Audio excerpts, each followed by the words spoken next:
Hello दोस्तों, स्वागत है आप सभी लोगों का आपके अपने YouTube channel Govinda Kumar unique English translation पर। दोस्तों, पिछले वाले वीडियो में आप सभी लोगों को 6 नंबर तक का इंट्रोगेटिव सेंटेंस करवा दिया गया था।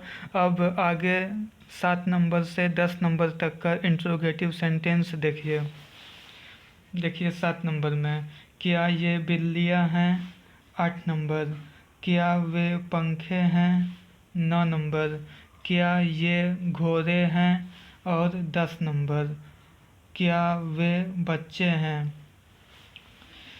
इंट्रोगेटिव सेंटेंस जो होता है, जैसे कि क्या ये बिल्लियाँ हैं, उसका आंसर जो होता है यस या नो में होता है, यानी कि हिंदी में हाँ या नहीं में। जैसे यहाँ पे दिया गया है, क्या ये बिल्लियाँ हैं? यदि बिल्लियाँ हैं तो यस, और यदि बिल्लियाँ नहीं हैं तो नो, यानी कि बिल्लियाँ हैं तो हाँ और बिल्लियाँ नहीं हैं तो नहीं। इंट्रोगेटिव सेंटेंस का जो आंसर होता है वो यस या नो में होता है, और इसी से पहचाना जाता है कि इंट्रोगेटिव सेंटेंस है या नहीं है। और वैसे भी इंट्रोगेटिव सेंटेंस का शुरू में क्या शब्द दिया जाता है, जैसे यहाँ पे दिया गया है क्या ये बिल्लियाँ हैं। और जो ट्रिक पे इंट्रोगेटिव सेंटेंस 6 नंबर तक का बनाया गया था, ठीक उसी ट्रिक पे आगे बनाया जाएगा। तो देखिए लास्ट वाला 1 नंबर, क्या को छोड़ करके 2 नंबर, और बीच वाला 3 नंबर। लास्ट वाला 1 नंबर, 1 नंबर में है दिया गया है, और हैं का इंग्लिश आर। 1 नंबर में आर लिखा गया। क्या को छोड़कर 2 नंबर, 2 नंबर में ये दिया गया है, ये का इंग्लिश दीज। 2 नंबर में दीज लिखा गया। और बीच वाला 3 नंबर, 3 नंबर में बिल्लियाँ दिया गया है, बिल्लियाँ का इंग्लिश कैट्स। 3 नंबर में कैट्स लिखा गया। आप जानते ही हैं कि इंट्रोगेटिव सेंटेंस का लास्ट में क्वेश्चन मार्क दिया जाता है, जैसे कि हिंदी में अगर बोलेंगे तो प्रश्नवाचक वाक्य का लास्ट में क्वेश्चन मार्क दिया जाता है, तो इंग्लिश में इंट्रोगेटिव सेंटेंस का लास्ट में क्वेश्चन मार्क यहाँ भी रहेगा और क्वेश्चन मार्क यहाँ भी रहेगा। क्वेश्चन मार्क को बदला नहीं जाता है। और यदि आपसे अगर इसमें कहा जाएगा आर दीज कैट्स, इसका ट्रांसलेट इनटू हिंदी में करने के लिए, तो घबराने का कोई भी बात नहीं है। जो ट्रिक यहाँ पे यूज किए हैं, इसी ट्रिक का यूज करके आपको ट्रांसलेट इनटू हिंदी करना है। लास्ट वाला 1 नंबर क्या यहाँ पे दिया गया नहीं है, तो ये 2 नंबर हो जाएगा, और ये बीच वाला 3 नंबर हो जाएगा। जो इसमें सबसे ज़्यादा मेन चीज़ है, वो मेन चीज़ यही है, लास्ट वाला 1 नंबर, क्या को छोड़ करके 2 नंबर, और बीच वाला 3 नंबर। इसी ट्रिक का यूज करके आप ट्रांसलेट इनटू इंग्लिश को आसानी से बना सकते हैं, और आपका पूरा का पूरा सही हो जाएगा। लास्ट वाला 1 नंबर में जो है उसका आप यहाँ पे इंग्लिश लिख दीजिएगा। उसके बाद क्या को छोड़ करके जो 2 नंबर में है उसका यहाँ पे इंग्लिश लिख दीजिएगा, और बीच वाला जो 3 नंबर में है उसका आप लास्ट में इंग्लिश लिख दीजिएगा, और लास्ट में क्वेश्चन मार्क दे दीजिएगा। आपका पूरा का पूरा परफेक्ट और 100% interrogative sentence translate into English में पूरा का पूरा सही हो जाएगा। अब यहाँ पे देखिए हिंदी में लास्ट वाला 1 नंबर में कैट्स दिया गया है, लेकिन बिल्लियाँ लिखने से पहले आप इंट्रोगेटिव सेंटेंस को हिंदी में बना रहे हैं, तो हिंदी में सबसे पहला नंबर में क्या शब्द लिखना ज़रूरी है। पहला नंबर में क्या शब्द लिखा गया, अब 1 नंबर 2 नंबर और 3 नंबर लिखा जाएगा। 1 नंबर में कैट्स का हिंदी बिल्लियाँ, 1 नंबर में बिल्लियाँ लिखा गया। 2 नंबर में आर का हिंदी हैं, 2 नंबर में यहाँ पे हैं लिखा गया। 3 नंबर में दीज का हिंदी ये, 3 नंबर में ये लिखा गया।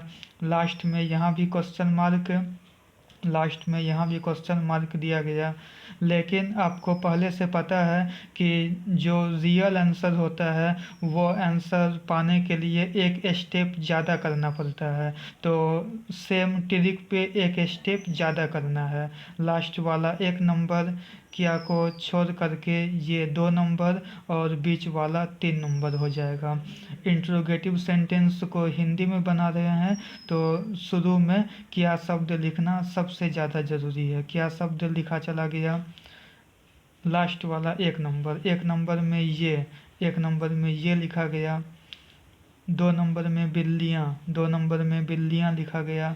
3 नंबर में हैं, 3 नंबर में हैं लिखा गया। लास्ट में क्वेश्चन मार्क, यहाँ भी लास्ट में क्वेश्चन मार्क दिया गया। अब आप मिला भी सकते हैं, क्या ये बिल्लियाँ हैं, यहाँ भी मिल रहा है। क्या ये बिल्लियाँ हैं, पूरा का पूरा सही है। और क्या ये बिल्लियाँ हैं, इसका translate into English are these cats, पूरा सही है। और आर दीज कैट्स इसका ट्रांसलेट इनटू हिंदी में एक स्टेप छोड़ करके दूसरा स्टेप, क्या ये बिल्लियाँ हैं, ये भी पूरा सही है। अब 8 नंबर, क्या वे पंखे हैं, ये भी एक प्रश्नवाचक वाक्य है। क्यों? क्योंकि इसका जो आंसर होगा वो यस या नो में होगा, हिंदी में हाँ या नहीं में। जैसे क्या वे पंखे हैं, तो यस यानी कि हाँ वे पंखे हैं, और नो यानी कि नहीं वे पंखे नहीं हैं, बस। तो यदि आंसर यस या नो में निकले तो और शुरू में क्या शब्द दिया गया रहे तो वह प्रश्नवाचक वाक्य होता है। क्या वे पंखे हैं, इसका आप देखिए ट्रांसलेट इनटू इंग्लिश, लास्ट वाला 1 नंबर क्या को छोड़ करके 2 नंबर और बीच वाला 3 नंबर। लास्ट वाला 1 नंबर, 1 नंबर में है दिया गया है, है का इंग्लिश आर लिखा गया। 2 नंबर, 2 नंबर में वे दिया गया है, वे का इंग्लिश दोज लिखा गया। 3 नंबर, 3 नंबर में पंखे दिया गया है, पंखे का इंग्लिश फैंस हो गया। प्रश्नवाचक वाक्य है तो लास्ट में यहाँ भी क्वेश्चन मार्क और यहाँ भी क्वेश्चन मार्क है, क्योंकि क्वेश्चन मार्क को बदला नहीं जाता है।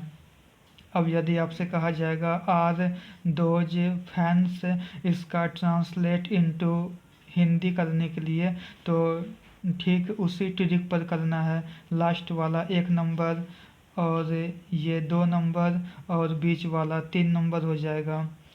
हिंदी हिंदी बनाना है ट्रांसलेशन, तो शुरू में क्या शब्द लिखना सबसे ज़्यादा ज़रूरी है। शुरू में क्या शब्द लिखा गया, अब 1 नंबर और 2 नंबर और 3 नंबर को बैठाना है। 1 नंबर, 1 नंबर में फैंस दिया गया है, फैंस यानी कि इसका हिंदी पंखे।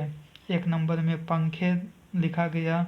2 नंबर, 2 नंबर में आर दिया गया है, आर का हिंदी हैं। 2 नंबर में है दिया गया।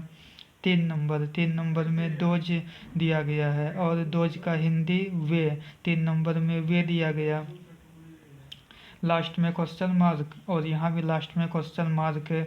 लेकिन यह जो निकल के आया है क्या पंखे हैं वे, यह एक सही आंसर नहीं है। सही आंसर प्राप्त करने के लिए एक स्टेप और करना पड़ता है इसी ट्रिक पे। तो लास्ट वाला 1 नंबर क्या को छोड़ करके 2 नंबर और बीच वाला 3 नंबर। इंट्रोगेटिव सेंटेंस है तो शुरू में क्या शब्द लिखना सबसे ज़्यादा ज़रूरी है। अब लास्ट वाला 1 नंबर, 1 नंबर में वे दिया गया है तो शुरू में वे लिखा गया। उसके बाद 2 नंबर, 2 नंबर में पंखे दिया गया है, 2 नंबर में पंखे लिखा गया। 3 नंबर, 3 नंबर में हैं दिया गया है, 3 नंबर में हैं लिखा गया। लास्ट में क्वेश्चन मार्क, यहाँ भी लास्ट में क्वेश्चन मार्क। अब आप मिला भी सकते हैं, क्या वे पंखे हैं, यहाँ भी मिल रहा है क्या वे पंखे हैं, यानी कि आपका ट्रांसलेट इनटू हिंदी पूरा का पूरा सही है। और ट्रांसलेट इनटू इंग्लिश में आर दोज फैंस, ये भी पूरा सही है, यानी ये भी सही और ये भी सही। ट्रिक एक ही यूज हुआ है। लास्ट वाला 1 नंबर, क्या को छोड़ करके 2 नंबर और बीच वाला 3 नंबर, ये एक ही ट्रिक पे ट्रांसलेट इनटू इंग्लिश भी हो गया है और ट्रांसलेट इनटू हिंदी भी हो गया है। और आप सभी को पता होगा ही कि 9 नंबर और 10 नंबर ठीक इसी ट्रिक पे बनाया गया है। जो ट्रिक यहाँ यूज हुआ है वो सेम ट्रिक को यहाँ पे यूज किया गया है 9 नंबर और 10 नंबर में। तो आप सभी को बताने का कोई भी ज़रूरत नहीं होगा, आप सभी समझ ही गए होंगे कि 9 नंबर और 10 नंबर में इसी ट्रिक का यूज करके यहाँ पे बताया गया है। और आप सभी से अब मिलते हैं आगे के वीडियो में, और आगे के वीडियो में आप सभी को बताया जाएगा use of have, has and had. तो आप सभी से मिलते हैं अब आगे के वीडियो में।